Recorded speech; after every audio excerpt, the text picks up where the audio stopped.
नमस्कार दोस्तों। आज हम डिस्कस करेंगे क्लास सेवन्थ। इससे पहले मैंने क्लास सिक्स अच्छी तरीके से डिस्कस कर दी है। सिविक्स चल रही है हमारी सीरीज़। सिविक्स का चैप्टर 1 है ये, और इस चैप्टर में हम बेसिकली पढ़ने वाले हैं ऑन इक्वालिटी। मेरा नाम है दीपक और मैं आप सभी के सामने ये चैप्टर रिप्रेजेंट करने जा रहा हूँ। बेटा, इस चैप्टर में बेसिकली हम डिस्कस करने वाले हैं इक्वालिटी के बारे में। इक्वालिटी, क्या आपको लगता है आप सभी सिटीज़न जो हो इक्वल हो? क्या आपको महसूस होता है?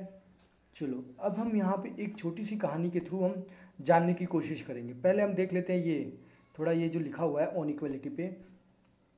इंडिया इज़ क्या है? डेमोक्रेसी है एक। हमने क्लास सिक्स में अच्छी तरीके से डेमोक्रेसी और उसके की एलिमेंट्स वगैरह सारे पढ़ लिए थे।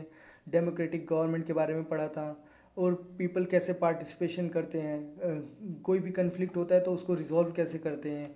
इक्वलिटी, जस्टिस के बारे में हमने पढ़ा था। इक्वलिटी इज़ ए की feature of a democracy. Equality क्या है? एक की फीचर है, मेन फीचर है जो डेमोक्रेसी का है।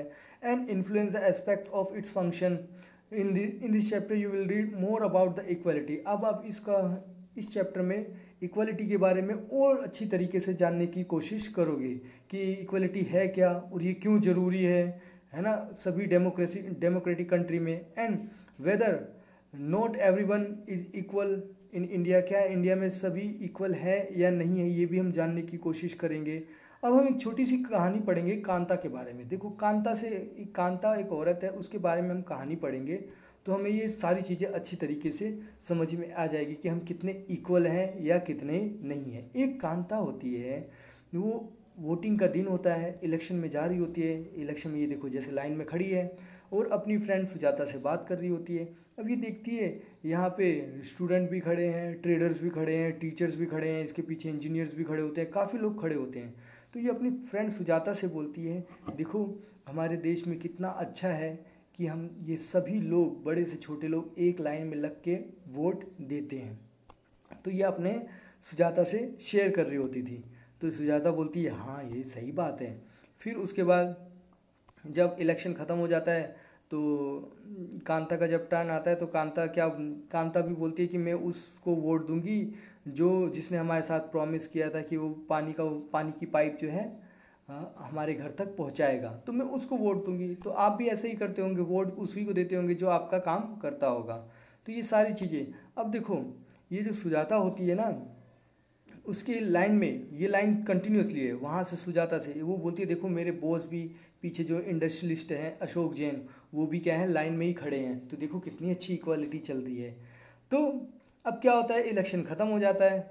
अब इलेक्शन ख़त्म हो जाता है तो कांता उस नमस्ते करती है अपने साहब को, और फिर अब ये दोनों एक दूसरे को बाय करके निकल जाते हैं। अब जैसे ही कांता जो है घर पहुंचती है, वो देखती है उसकी बेटी क्या है, बीमार है। अब बीमार है तो उसको क्या चाहिए, हॉस्पिटल ले जाना पड़ेगा। हॉस्पिटल ले जाना है तो क्या चाहिए, पैसे चाहिए। अब पैसे कहाँ से आएंगे, वो बॉस, कौन था वो बॉस, ये अशोक जैन। तो वो अशोक जैन के पास अपनी बेटी को बोलती है, बेटा मैं जाती हूँ वहाँ से काम करके आती हूँ, थोड़ा एडवांस लेती हूँ। तो वो जाती है अपने बॉस के पास और थोड़ा एडवांस लेकर आती है। अब इससे पहले वो सोचती है बीमार क्यों पड़े, तो क्योंकि यहाँ पे जो कंडीशन थी ना लोगों के रहने की, वो अच्छी नहीं थी, है ना, क्लीन नहीं रहती थी जगह, इसके लिए वो क्या हो जाती है, बीमार पड़ जाती है।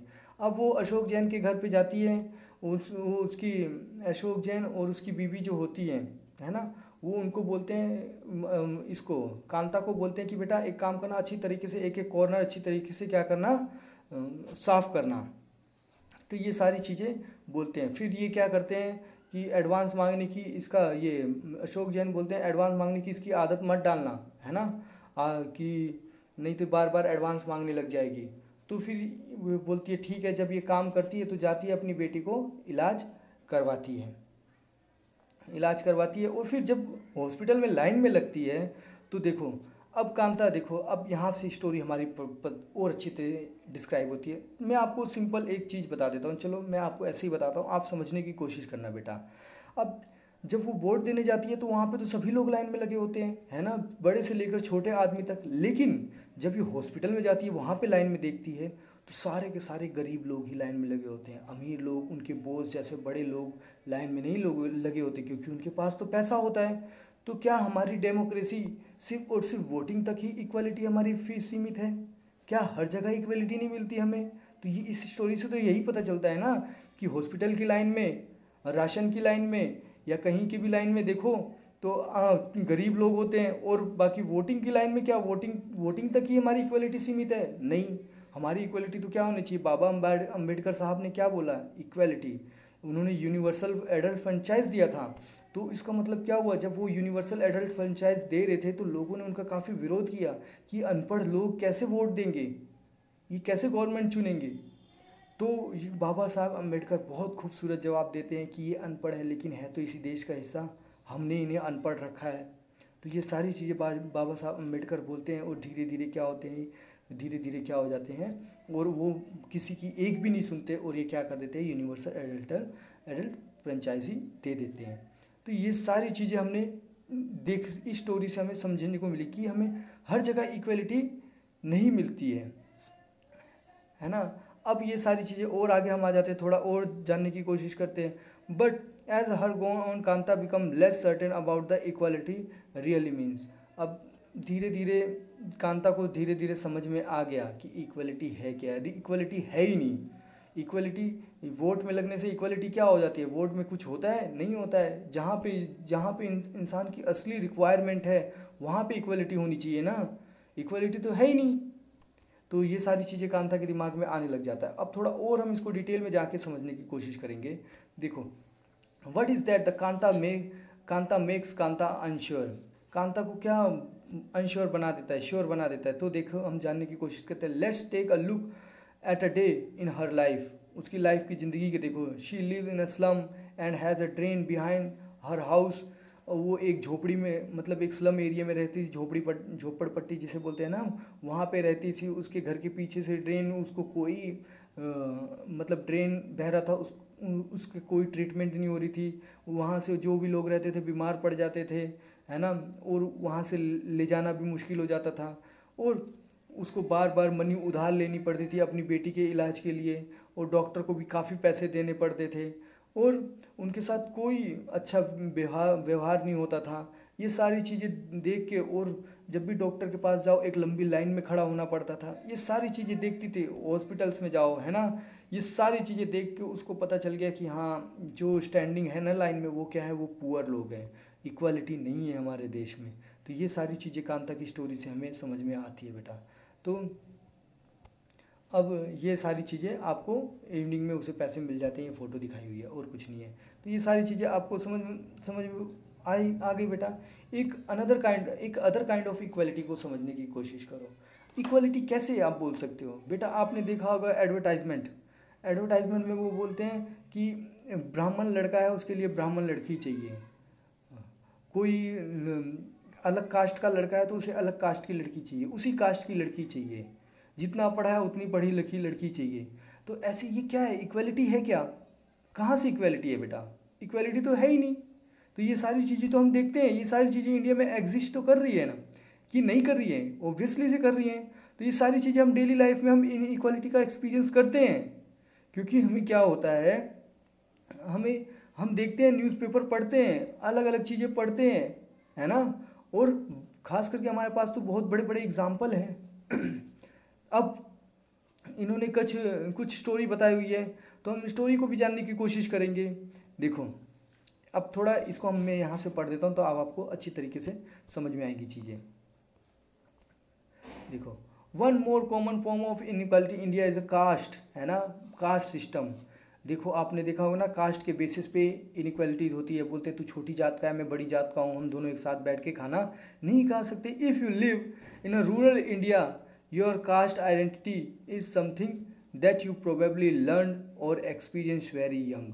अगर आपने देखो, अगर आप रूरल एरिया में रहते हो तो आप तो बचपन में अच्छी तरीके से कास्ट के बारे में अवेयर हो जाते हो, क्योंकि रूरल एरिया में बहुत ज़्यादा होता है। एक बार को अर्बन एरिया में तो ये चीज़ें कम होती है, लेकिन रूरल एरिया में बहुत ज़्यादा देखी जाती है। If you live in urban, some of you might think that the people no longer believe in caste. आपने देखा होगा, शहरों में लोग रहने वाले जो होते हैं ना, वो थोड़ा बहुत कास्ट पे बिलीव नहीं करते हैं। But just look at the matrimonial show from the leading English newspaper. दिखाया ना जैसे मैंने आपको कि शादी के लिए जो रिश्ते आ रहे हैं, वो क्या इंग्लिश में वो क्या कर रहे हैं, कास्ट बेसिस पे क्या कर रहे हैं, और एजुकेशन, इस बेसिस पे क्या करते हैं वो लोग, एडवर्टाइजमेंट करते हैं शहरों में भी।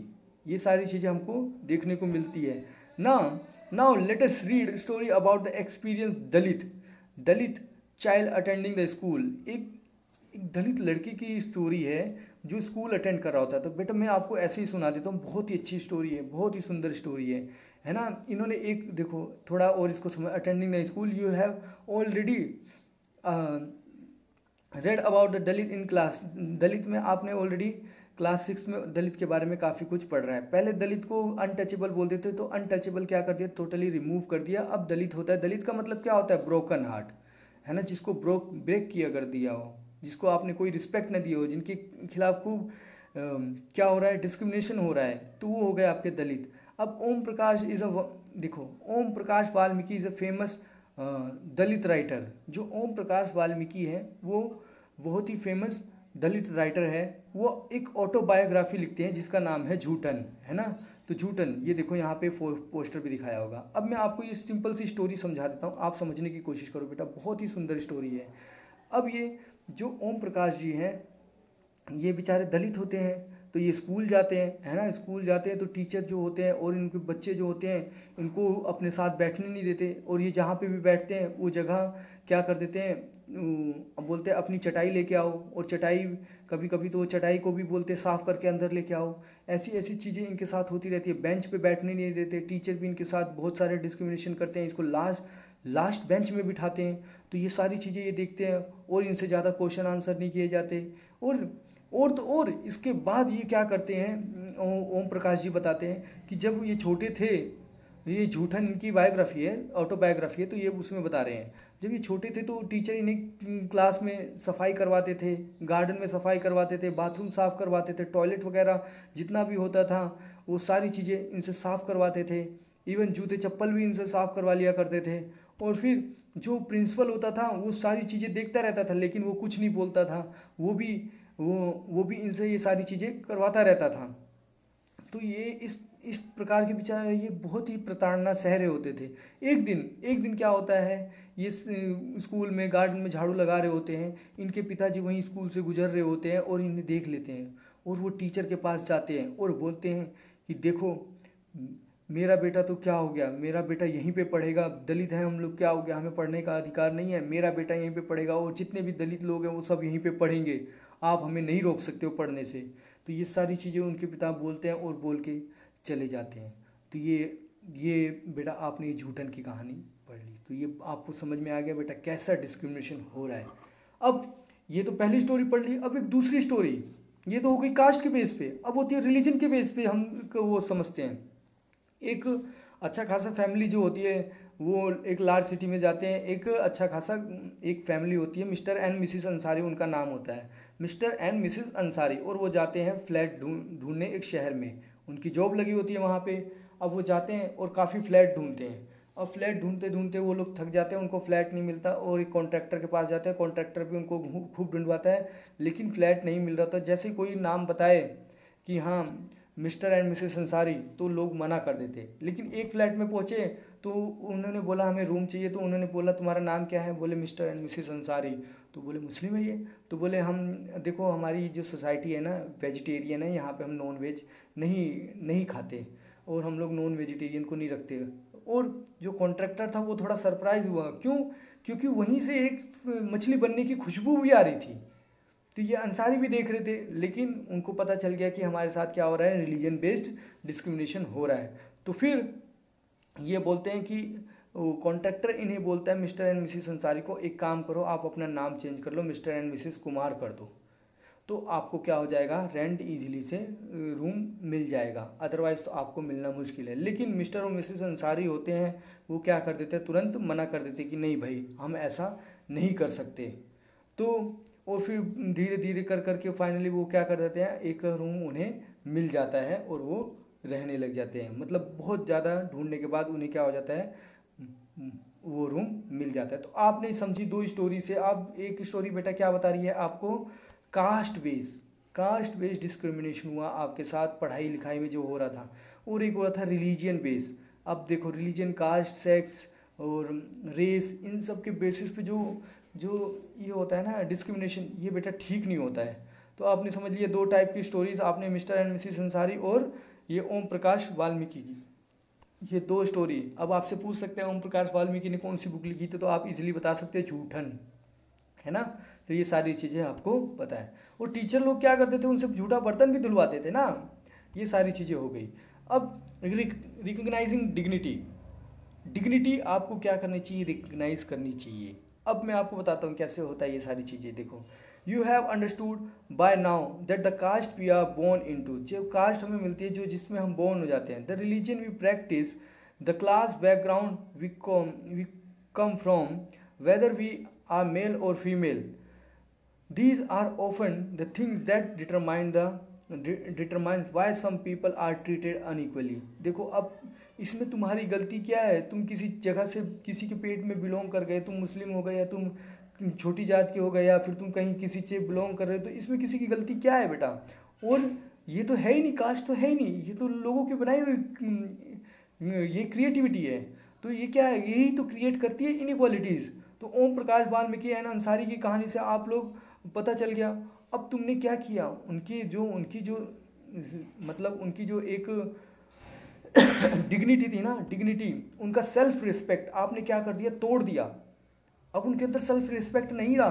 तो हमारी सोसाइटी ने क्या किया, दलितों के साथ यही तो किया, इतना तड़पाया कि उनका बेचारों का सेल्फ रिस्पेक्ट तोड़ गया। आज गवर्नमेंट उन्हें रिजर्वेशन देती है, फिर भी वो कुछ नहीं कर पाते। क्यों? क्योंकि उनका सेल्फ रिस्पेक्ट जो है बहुत ही ज़्यादा टूट गया है बेटा।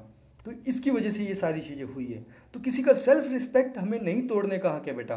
When person treated unequally there dignity is violated. जब पर्सन को, किसी भी पर्सन को, मैंने बताया ना, अनइक्वली ट्रीट करोगे तो उसकी डिग्निटी जो है वो क्या हो जाएगी, वायलेट हो जाएगी। अब जब डिग्निटी वायलेट होती है तो यहाँ पे आपने देखा ओम प्रकाश और अंसारी, इन दोनों की डिग्निटी क्या हुई, बहुत ही ज़्यादा वायलेट हुई। By picking on him, making him sweep the school. देखो अब इसको लेके जाना, झाड़ू पोछा मरवाना, ये क्योंकि उसकी कास्ट छोटी है तो ये सारी चीज़ें स्कूल के बच्चे इन्हें चिढ़ाएंगे, टीचर्स भी इन्हें हर्ट कर रहे हैं, तो इनकी डिग्निटी जो है बहुत ही बुरी तरीके से क्या हो रही है, हर्ट हो रही है। तो ये क्या हो रहा है, मतलब सभी बच्चों के बराबर नहीं है, ये सभी स्टूडेंट के बराबर नहीं है, इनको अनइक्वली ट्रीट किया जा रहा है भाई, इनको अनइक्वली ट्रीट किया जा रहा है ना, इनको तो इक्वलिटी का कोई दर्जा ही नहीं है। वहीं पे आपने देखा अंसारी की स्टोरी में, अंसारी की स्टोरी में सबको तो रूम दे रहे हैं, लेकिन वो देख रहे हैं कि मुस्लिम है, इसकी वजह से वो क्या कर रहे हैं कि उसको रूम दे ही नहीं रहे। तो वहाँ पे क्या हो रहा है, उसकी डिग्निटी भी तो हर्ट हो रही है ना। हालांकि वो देख रहे हैं भाई बाजू में चिकन बन रहा है, मच्छी बन रही है, फिर भी वो लोग क्या कर रहे हैं, क्या कर रहे हैं, उसकी डिग्निटी को क्या कर रहे हैं, हर्ट कर रहे हैं। तो ये आपको पता चल गया बेटा, तो भी उसे रूम नहीं मिल रहा है। तो ये सारी चीज़ें क्या है बेटा, डिग्निटी हर्ट हो रही है ना, तुम्हारी जो सेल्फ रिस्पेक्ट है वो क्या हो रही है, हर्ट हो रही है। देखो जो अंसारी थे वो क्या, उनको अच्छा रूम नहीं मिलना चाहिए था, लेकिन क्या हुआ उनके साथ हुआ रिलीजन डिस्क्रिमिनेशन, जिसकी वजह से उनको बोला गया कि अपना नाम चेंज कर लो, लेकिन उनके अंदर सेल्फ रिस्पेक्ट थी, उन्होंने अपनी सेल्फ रिस्पेक्ट होने नहीं दी और उन्होंने मना कर दिया और वो जाके दूसरी जगह रहने लगे। तो ये सारी चीज़ें बेटा हमने देखी। तो आपको बेटा यहाँ से मेरे को लगता है काफ़ी चीज़ें क्लियर हो गई होंगी कि क्या होता है। आपने दो स्टोरीज समझ ली। अब हम आ जाते हैं थोड़ा और आगे और अच्छे तरीके से चैप्टर को डिस्क्राइब करने की कोशिश करते हैं। अब हम पढ़ते हैं अपना नेक्स्ट टॉपिक। अब हम डिस्कस करेंगे equality in Indian democracy. Indian democracy में इक्वालिटी कैसी है उसके बारे में हम अच्छी तरीके से डिस्कशन करेंगे। काफ़ी कुछ हमने ऑलरेडी डिस्कस कर लिया है। देखो अब हम आ जाते हैं इंडियन डेमोक्रेसी में। In Indian constitution recognise every person as equal. Indian constitution जो है हमारा जो संविधान है उसमें सभी जो लोग हैं उनको क्या ट्रीट किया गया है, इक्वल की तरीके से रिकॉग्नाइज किया गया हुआ है। This means that the every individual in the country include male और फीमेल हो, भले कोई भी पर्सन हो, कोई सी भी कास्ट से हो, कोई सी भी रिलीजन से हो, कोई सी भी ट्राइब से हो, भले उसका एजुकेशनल बैकग्राउंड कैसा हो, इकोनॉमिकल बैकग्राउंड कैसा हो, कुछ भी, वो सभी क्या होंगे, इक्वल ट्रीट होंगे। तो क्या ये ज़मीनी हकीकत है क्या? तो अभी हमने काफ़ी कुछ पढ़ लिया है, तो ये हकीकत तो नहीं है। This is not to say that inequality cases to exist. अब हम ऐसा तो नहीं बोल सकते ना कि इनइक्वालिटीज़ के केसेस एग्जिस्ट ही नहीं करते, बहुत सारे एग्जिस्ट करते हैं।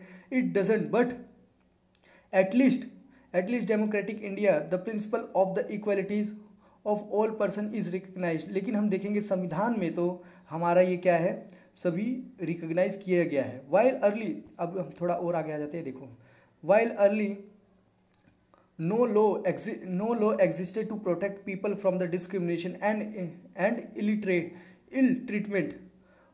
Now there are several that work to see the people are treated with dignity and as equal. तो पहले हम देखते थे कोई तो कानून भी नहीं होता था, लेकिन आज तो बहुत सारे कानून हो गए ना। अब क्या होता है, अब पहले लोग डिस्क्रिमिनेशन कर सकते थे, लेकिन आज कैसे डिस्क्रिमिनेशन करेंगे, क्योंकि हमारे संविधान में काफ़ी सारे प्रोविजंस आ गए हैं जिसकी वजह से आप क्या कर सकते हो, डिस्क्रिमिनेशन लोगों का नहीं कर सकते हो। इस तरीके से हमारे संविधान में सभी को क्या किया है, एक इक्वलिटी का प्रोविज़न दिया गया है। This recognise equality of include some of the following provision in the constitution. देखो कुछ प्रोविजंस दिए गए हैं, उसको हम जानने की कोशिश करते हैं। जैसे फर्स्ट प्रोविज़न दिया है कि every person is equal before the law.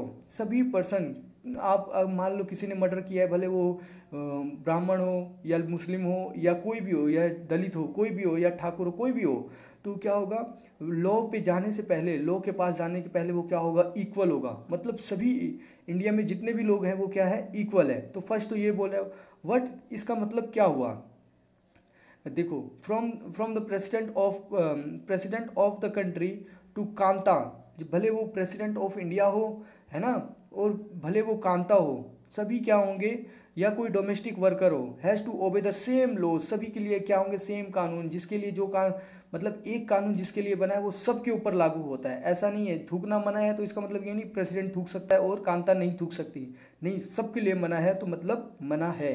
तो ये हो गया आपका इक्वलिटी बिफोर लॉ, ये आपको पता होना चाहिए। और सेकंड प्रोविजन क्या किया गया है, no person can be discriminated against on the basis of, कोई भी पर्सन को हम डिस्क्रिमिनेशन नहीं कर सकते, उनके साथ अत्याचार नहीं कर सकते। कौन से बेसिस पे, religion, race, caste, place of birth, और क्या वो लड़की है लड़का है, इस बेसिस पे हम क्या कर सकते हैं, किसी को भी डिस्क्रिमिनेट नहीं कर सकते। अगर डिस्क्रिमिनेट करोगे तो बेटा उसके लिए भी कुछ नियम्स है।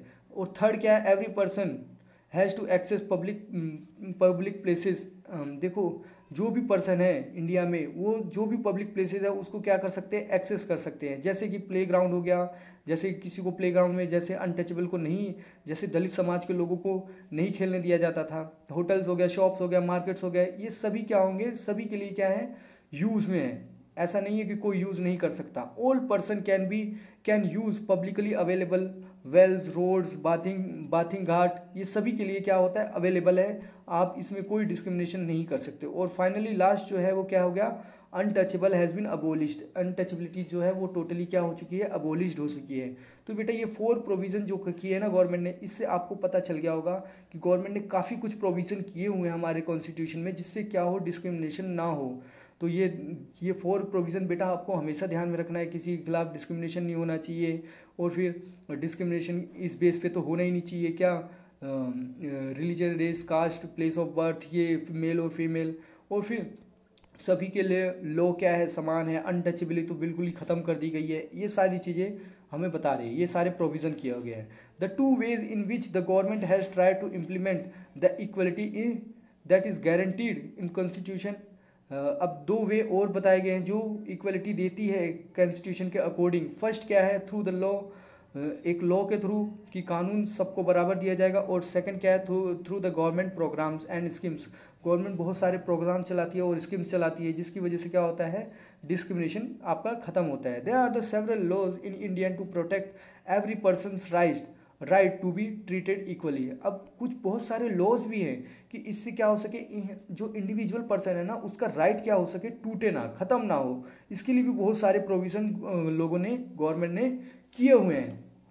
इन addition to law the government has also, इसके अलावा और गवर्नमेंट ने क्या क्या किया है, government has set up several scheme to improve the lives of community and individual who have treated unequal. अब इसके अलावा गवर्नमेंट ने बहुत सारी स्कीम्स और प्रोग्राम चलाए हुए हैं जो भी इंडिविजुअल या कम्युनिटी जिनको अनइक्वली ट्रीट किया गया है ना, बहुत सेंचुरीज से, मतलब बहुत सालों से।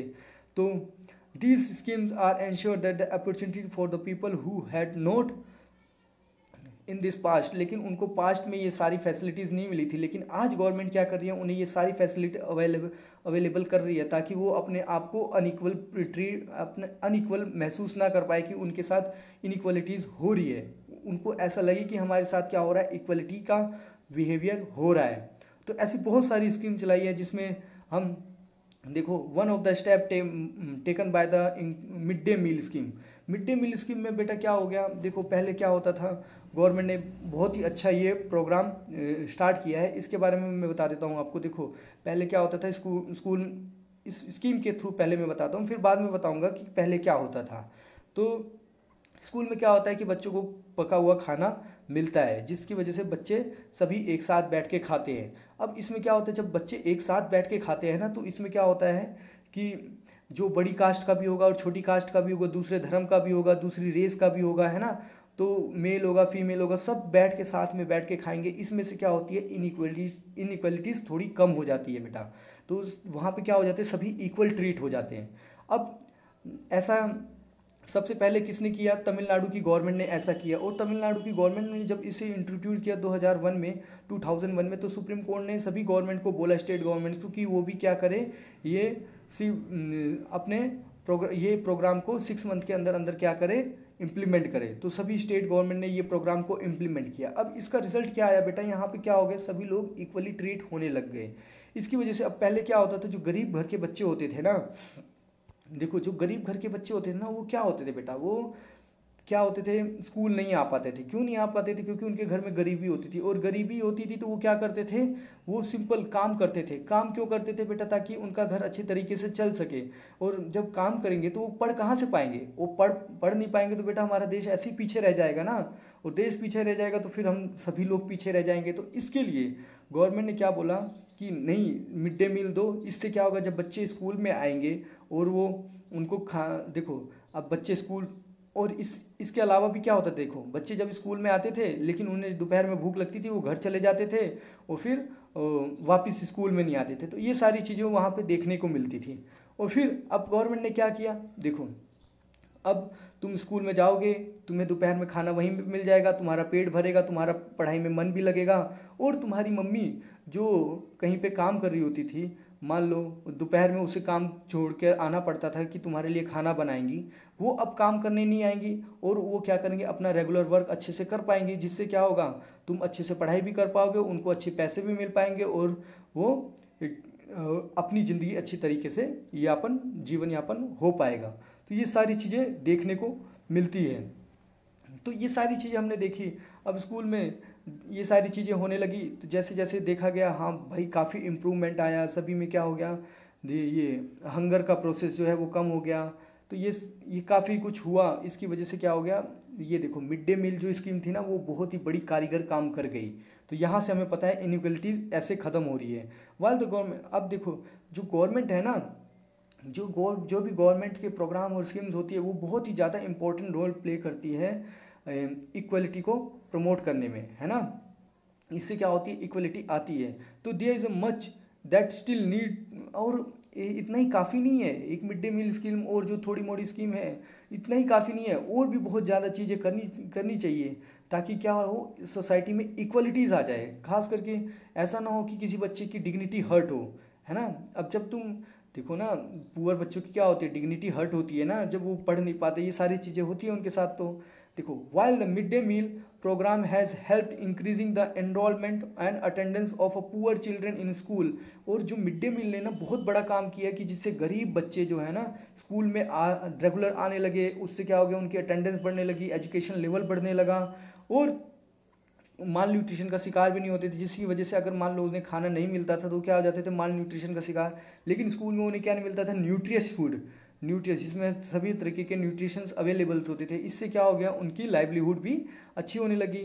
और they are the continues to big difference in our country between the school that the rich. अभी भी हम देखेंगे बहुत सारे डिफरेंस तो है ही। जैसे देखेंगे हम, जो बड़े लोग होते हैं वो बड़े स्कूलों में, प्राइवेट स्कूल में जाते हैं, जो छोटे लोग होते हैं वो छोटे स्कूलों में जाते हैं, मतलब गवर्नमेंट सरकारी स्कूलों में जाते हैं।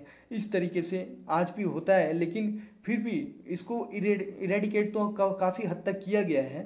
तो even today there are the several school in the country, लेकिन आजकल भी बहुत सारे स्कूल देखे जाते हैं जहाँ पे दलित चिल्ड्रन लाइक ओम प्रकाश जैसे बच्चों को बहुत ज़्यादा डिस्क्रिमिनेशन करना सहना पड़ता है, अनइक्वल ट्रीटमेंट सहना पड़ता है, ये सारी चीज़ें हम देखते हैं। These children are the force to unequal situation. तो इसमें क्या आ जाती है, इसमें क्या आ जाती है, ये लोग फील करते हैं अनइक्वल सिचुएशन और उनकी डिग्निटी क्या हो जाती है, वायलेट होती है और उनकी डिग्निटी को क्या रिस्पेक्ट भी नहीं मिलता है। तो भीमराव अंबेडकर उन्होंने ही बहुत ज़्यादा काम किया इन चीज़ों पे। तो हम और हम आगे जानने की कोशिश करते हैं। This is because people refuse to think them as a equal even the law requires it. इसकी वजह से क्या होता है, पीपल जो बेचारे दलित लोग होते हैं ना, वो सोचते हैं कि हमारे साथ क्या हो रहा है, अनइक्वलिटी का ट्रीटमेंट हो रहा है। हालांकि गवर्नमेंट पूरी कोशिश कर रही है, लेकिन फिर भी इस तरीके की सिचुएशन हो रही है तो उन्हें क्या लगेगा कि हमारे साथ तो अनइक्वल ट्रीटमेंट ही हो रहा है ना, यही सारी चीज़ देखने को मिलेंगी। One of the main reason for this is that attitude changes very slowly, क्योंकि ये एटीट्यूड जो है ना बहुत स्लोली चेंज होता है। शहरों में चेंज हो गया, लेकिन गांव में आज भी वैसा का वैसा ही देखने को मिलता है। Even though person are aware that the discrimination against the law is continually treated people unequally on the basis of the caste, religion, disabilities, economic status and because they are women। और देखो कि आप लोगों को जो inequality treat करनी पड़ती है ना, वो कौन कौन से बेसिस पर रहा, कास्ट, रिलीजन, डिसेबिलिटीज़, इकोनॉमी। अब बताओ कोई डिसेबल है तो उसकी क्या गलती है, गरीब है तो उसकी क्या गलती है, और औरत है तो क्या गलती है उसकी। इस बेसिस पे क्या हो रहा है बेटा, उनको अनइक्वल ट्रीट किया जा रहा है। बहुत ही बुरी बात है ये। It is not only when the people begin to believe that no one is inferior। अब धीरे धीरे क्या हो गया है लोगों में, अब एक भावनाएं से तो जाग रही है कोई इन्फीरियर नहीं है, and that every person deserve to be treated with dignity. और लेकिन अब क्या है कि अब लोगों को ऐसा महसूस होने लगा कि हम इन्फीरियर नहीं हो फील करेंगे और हमको क्या चाहिए, इक्वली ट्रीट करना चाहिए, हमारी डिग्निटी को हर्ट नहीं करना चाहिए। ये सारी चीज़ें पर्सन सोचते हैं। That present attitude can change. और ये सारी एटीट्यूड अगर आएंगे लोगों में तो ही इस हमारी सोसाइटी क्या हो सकती है, चेंज हो सकती है।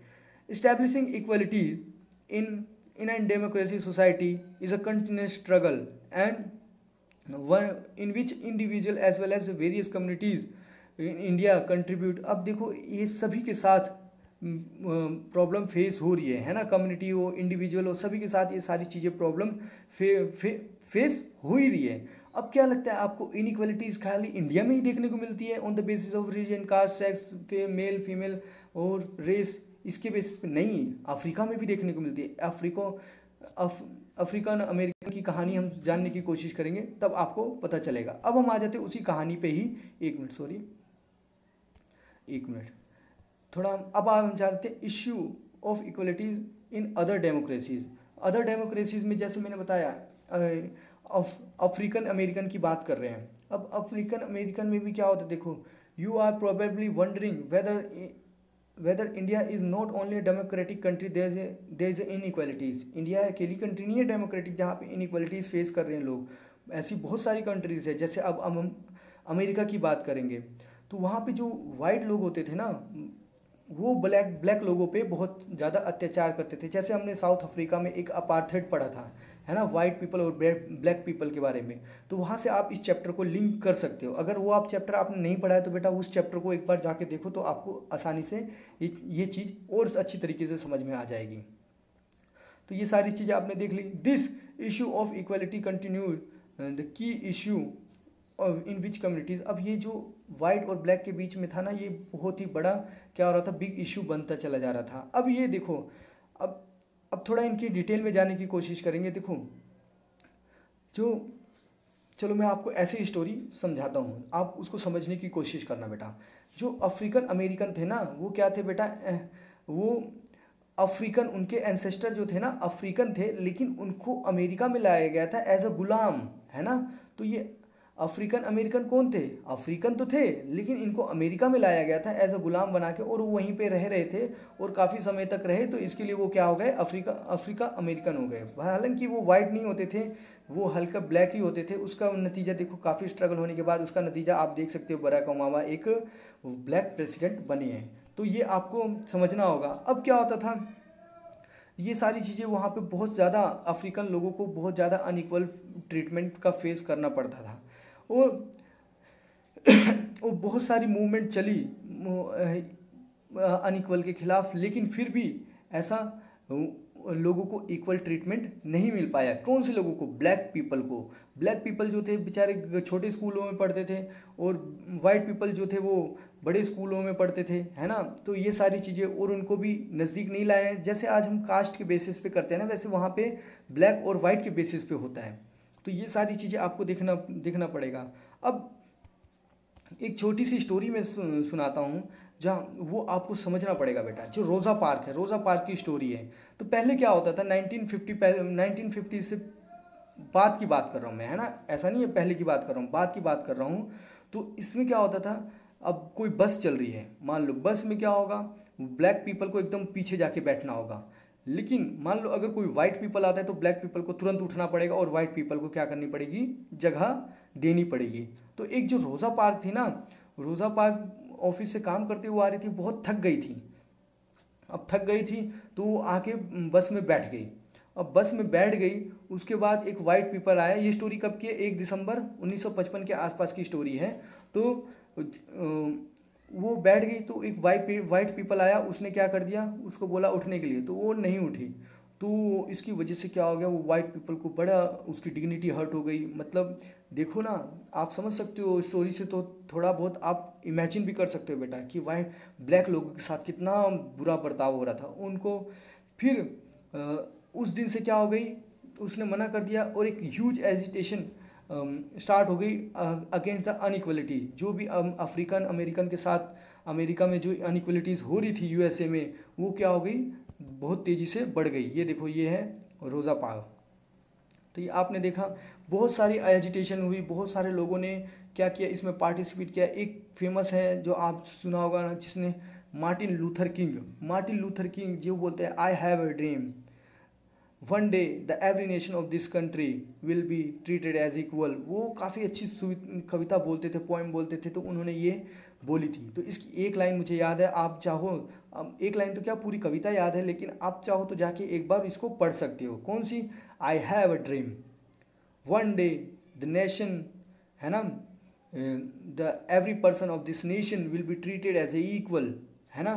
तो ये सारी चीज़ें बहुत अच्छी सुंदर पोएम है। तो इसके ऊपर से ये काफ़ी कुछ हुआ, और फिर वहाँ पे ये सारी होने के बाद एक राइट मूवमेंट, एक सिविल राइट मूवमेंट हुई। उसके बाद एक एक्ट बनाया गया, सिविल राइट एक्ट 1964 में।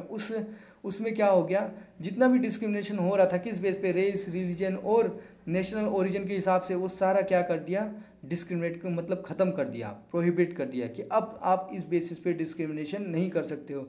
अब जो अफ्रीकन के बच्चे हैं वो उसी स्कूल में जा सकते हैं जिस स्कूल में अमेरिकन के वाइट पीपल पढ़ते हैं। अब जो वो काम करते हैं, सारी चीज़ें क्या हो गई, इक्वली ट्रीटमेंट हो गई। बस में अब उठने की ज़रूरत नहीं है, काफ़ी चीज़ें हर जगह आपको क्या हो गया, इक्वली राइट मिलने लगा। अब देखो, जैसे ही अब ये सारी चीज़ें, उसके बाद देखो बराक ओबामा जो निकल के आए, बहुत बड़े प्रेसिडेंट, तो उनको भी आप समझ सकते हो, अमेरिका के इतिहास में ये फर्स्ट ब्लैक प्रेसिडेंट रह चुके हैं, जो कि 2 टर्म के लिए बन गए। ऐसा नहीं 1 टर्म, सिंगल टर्म, 2 टर्म के लिए कंटिन्यूसली बने।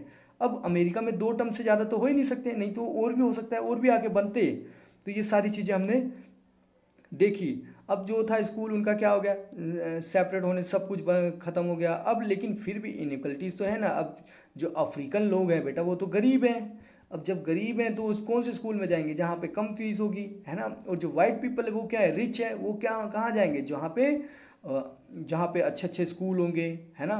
वो प्राइवेट स्कूल प्रेफर करेंगे, और गवर्नमेंट स्कूल भी वही प्रेफर करेंगे जहाँ पे अच्छी फैसिलिटीज़ मिल रही होगी, सारी गवर्नमेंट की सारी अच्छी खासी क्वालिफाइड टीचर होंगे। ये सारी चीज़ें वो लोग देखते थे। तो इस हिसाब से क्या हो गए, अफ्रीकन अमेरिकन के खिलाफ भी ये जंग हुई। तो ये आपको पता चल गया बेटा, इनइक्वालिटीज़ इंडिया में नहीं है, काफ़ी जगहों पे आप देखोगे। आप इवन पाकिस्तान में चले जाओ, आप चाइना में चले जाओ, आप कहीं पे भी जाओ, दुनिया के किसी कोने में भी जाओ, इनइक्वालिटीज़ आपको देखने को मिलेगी ही मिलेगी। तो तो अब इस इनइक्वालिटीज़ को तो हमें कैसे ना कैसे क्या करना है, इरेडिकेट करना है, प्रोहिबिट करना है, हमें ख़त्म करना है, टर्मिनेट कर देना है। तो अब हमारे जो संविधान का आर्टिकल नंबर 15 है ना हमारे कॉन्स्टिट्यूशन का, वो क्या बोलता है, prohibition of discrimination on the basis on the ground of religion, race, caste, place of birth. इस बेस पे तो आप किसी को डिस्क्रिमिनेट नहीं कर सकते, लेकिन कोई सा बेस है जिसके बेस पे आप क्या कर सकते हो, डिस्क्रिमिनेट कर सकते हो। तो कौन सा बेस है वो तो आपको खुद सोचना पड़ेगा। चलो मेरे को तो पता है एक दो बेस हैं जिस बेस पे आप कर सकते हो, लेकिन इसके अलावा और कोई बेस है नहीं है।